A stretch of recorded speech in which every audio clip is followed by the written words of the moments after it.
Baik, Assalamualaikum warahmatullahi wabarakatuh, adik-adik sekalian. Kali ini kita akan membahas topik fisika, yaitu tentang gerak melingkar.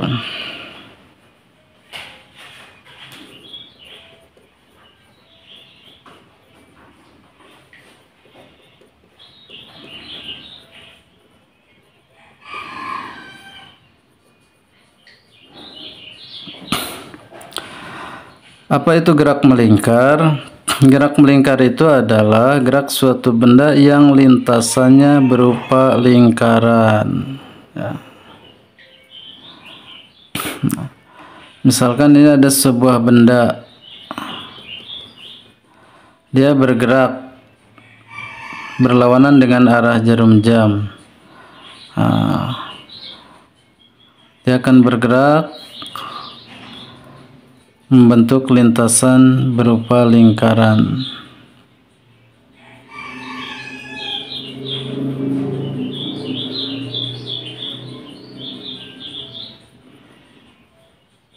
Nah, seperti ini. Ini namanya gerak melingkar. Nah, yang namanya lingkaran pasti dia memiliki jari-jari. Nah, jari-jarinya misalkan R. Nah, di sini kita akan mengenal beberapa besaran fisika dalam gerak melingkar. Nah, yang pertama, ya, ini besaran-besaran fisika.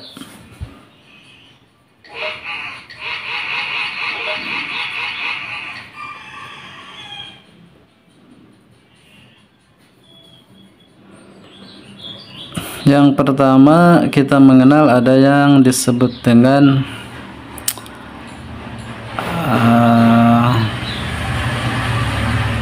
apa ini sudut, ya, ini sudut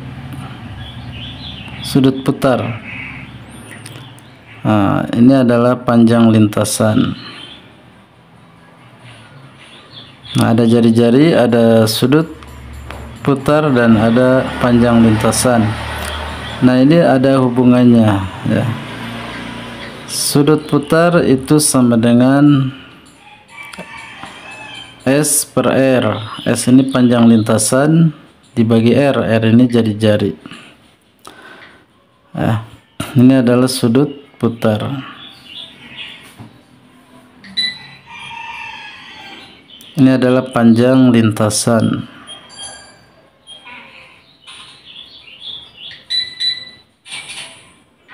Dan R ini adalah jari-jari.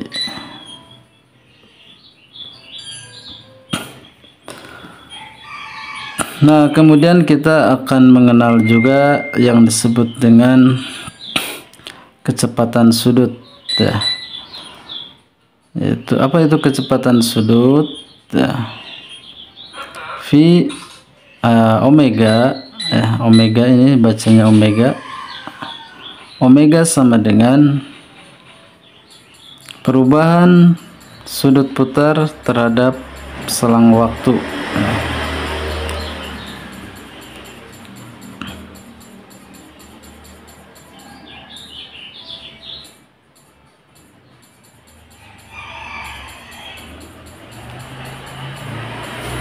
Ini namanya omega, ini adalah kecepatan sudut.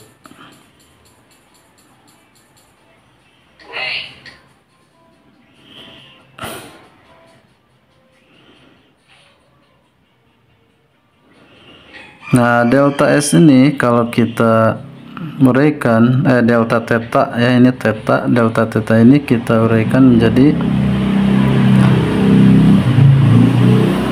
delta S per delta T, ya, dibagi 1 per R.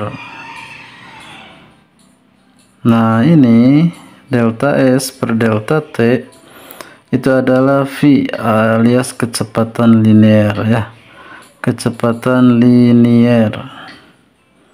Nah, sehingga omega itu ada hubungannya dengan kecepatan linear, ya, kecepatan sudut itu menjadi V dibagi R. Nah,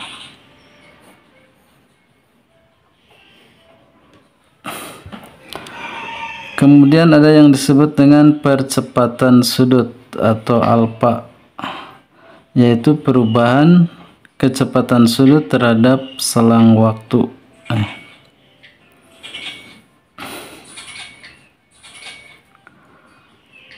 Nah, ini bisa kita rubah menjadi delta V per delta T dibagi 1/R. Nah, delta V per delta T itu adalah percepatan linear dibagi R. Nah, ini alfa ini adalah kecepatan sudut, A ini adalah percepatan sudut,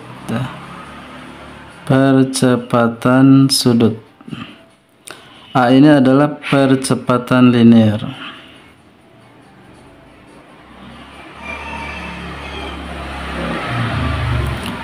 Nah, itu besaran-besaran fisika dalam gerak melingkar. Selanjutnya, ini poin 1. Yang keduanya, jenis gerak melingkar.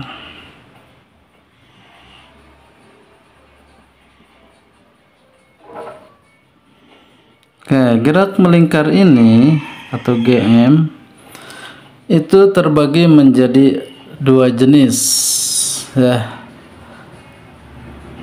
yaitu ada yang disebut dengan gerak melingkar beraturan atau GMB, dan ada juga yang disebut dengan GMBB atau gerak melingkar berubah beraturan. Apa bedanya? Gerak melingkar beraturan berarti di sini kecepatan sudutnya konstan atau tetap. Nah, kalau di GMBB yang tetap itu adalah percepatan sudutnya atau alfa, ini konstan. Nah,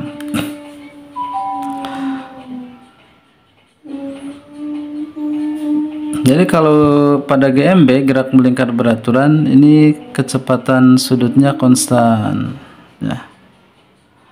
Nah, kalau pada GMBB gerak melingkar berubah beraturan itu kecepatan sudutnya berubah-ubah, ya, sehingga menimbulkan percepatan sudut atau alfa. Nah, kalau secara grafiknya kita bisa menggambarkan, ya,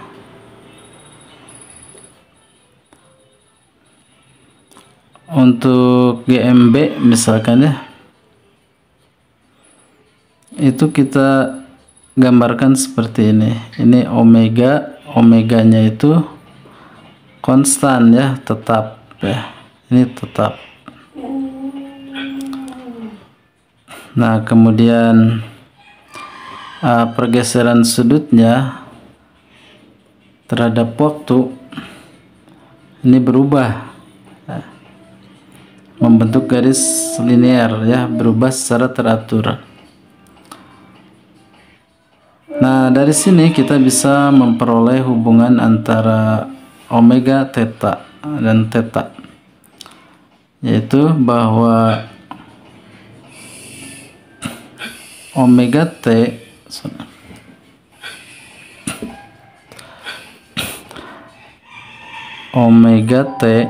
itu sama dengan omega 0, ya.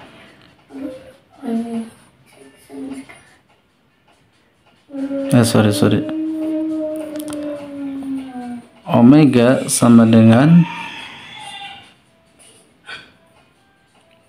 delta theta per delta T, ya. Omega adalah perubahan dari posisi sudut, ya, ini posisi sudut.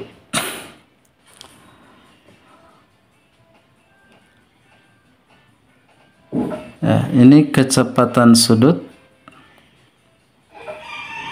ini perubahan posisi sudut,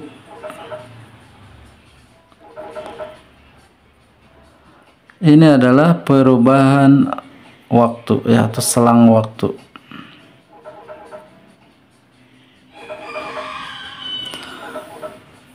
Nah, itu pada GMB, gerak melingkar beraturan. Kemudian grafik pada GMBB atau gerak melingkar berubah beraturan. Nah, grafik omega atau kecepatan sudut terhadap waktu itu berupa garis linear seperti ini ya. Ini berarti theta 0, yang ini omega 0. Kemudian grafik perubahan sudut terhadap waktu itu membentuk garis linear kurva parabola seperti ini. Kemudian grafik percepatan sudut alfa terhadap waktu itu konstan ya, tetap. Nah, di sini ada 3 rumus favorit di dalam GMBB. Itu yang pertama, rumus untuk mencari posisi sudut akhir ya. Itu theta 0 ditambah omega 0t ya, ditambah setengah alfa kali t kuadrat. Ini mirip dengan gerak lurus ya, GLB dan GLBB. Kemudian untuk mencari omega akhirnya atau omega t itu sama dengan omega 0 ditambah alfa kali t.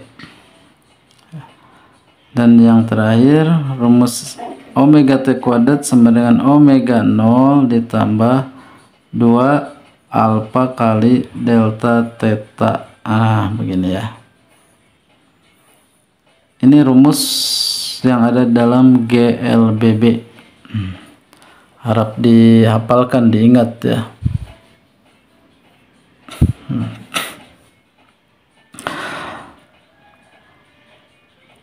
Baik, demikianlah tentang satu lagi tentang konversi sudut ya. Ini perlu dipahami juga untuk konversi sudut ya, berarti bagian ketiga, konversi sudut. Nah, di sini sudut itu ada sudut derajat ya. Jadi derajat ya ke radian ya, dikonversi ke radian.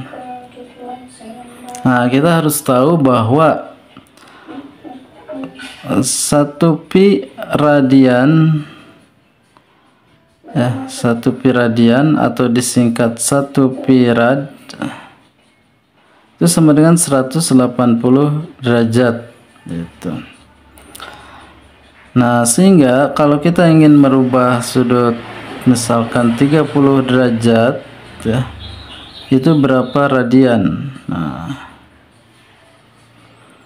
berapa radian? Maka caranya adalah 30 ya, derajat dibagi 180 dikali pi radian ya. Nah, ini sama dengan 1/6 pi radian. Kemudian 45 derajat itu berapa radian? Nah, tinggal kita bagi aja 45 derajat dibagi 180 derajat dikali pi radian.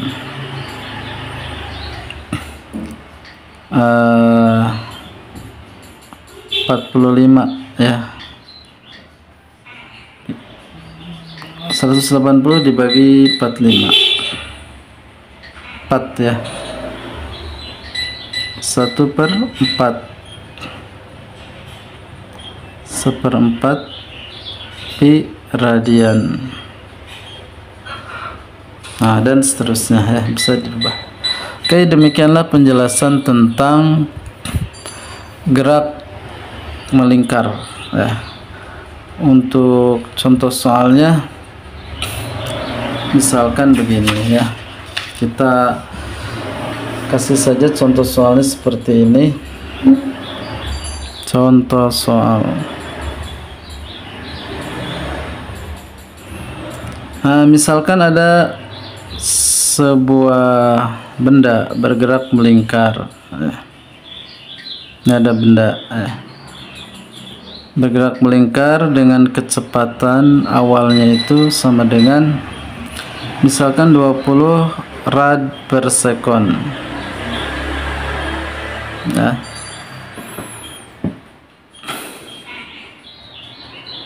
Kemudian bergerak berlawanan dengan jarum jam. Kemudian pada detik selama kayak gini, pada detik ke misalkan T sama dengan 5 sekon ya, itu kecepatannya berubah menjadi omega T sama dengan 40 rad per sekon. Nah, berapakah percepatan sudut yang dialami benda tersebut? Nah, di sini kita bisa menggunakan rumus alfa sama dengan delta omega per delta T. Nah, delta omega itu berarti omega T dikurangi omega 0 dibagi delta T nya tadi 5 sekon ya. Tinggal masukkan angkanya 40 dikurangi 20 sama dengan dibagi dengan delta T nya 5. Ini sama dengan 20 dibagi 5 sama dengan 4 radian per sekon kuadrat. Nah,